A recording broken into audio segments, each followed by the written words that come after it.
I call on Jared Ahizer M. Laurino with highest honors.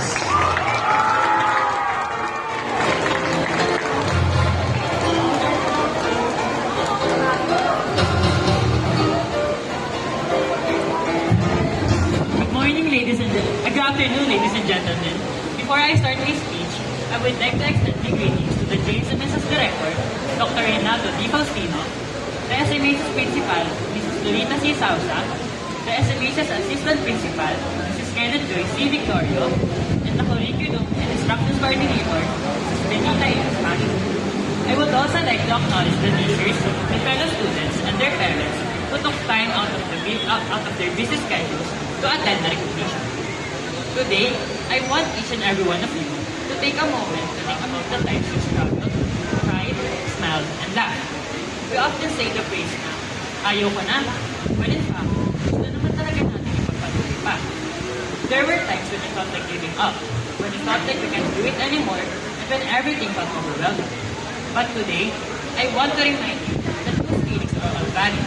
Napagod tayo, nasaktan, nahirapan, yet we still choose to continue. And that alone is something to be proud of. Allow me to share a glimpse of my journey during this school year. I often feel pressure during peer-sharing activities or group tasks because I feel like I'm not doing my part well. I often ask myself, do I deserve this title? Or am I doing enough for me?